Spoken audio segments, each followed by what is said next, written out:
Alam mo ba kung bakit nilalagyan ng concrete ang likod ng excavator machine? Tapos pagkatapos ay binabasag din ito para alisin? At napansin mo ba na sa paggawa ng pader ngayon, hindi na kahoy o bakal ang ginagamit na hulmahan, kundi foam na? At kapag naman nagbubuhos ng bubong, nilalagyan pa ito ng mga rubber balls. Bakit nga ba ganito ang proseso? Tara, alamin natin. Mga kaibigan, ang excavator ay dinisenyo para magbuhat ng napakabibigat na bagay. Dahil dito, minsan ay natutumba o nakayuyuko itong pasulong dahil sa sobrang bigat ng binubuhat. Kaya nilalagyan ng concrete ang likod nito para magsilbing counterweight o panimbang.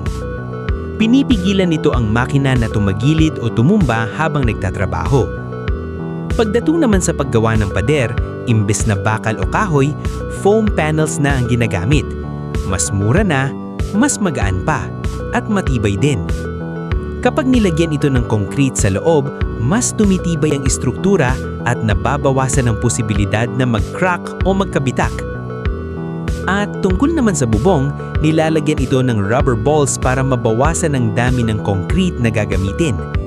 Dahil dito, mas gumagaan ang bigat ng bubong at mas nakakatipid pa sa materyales.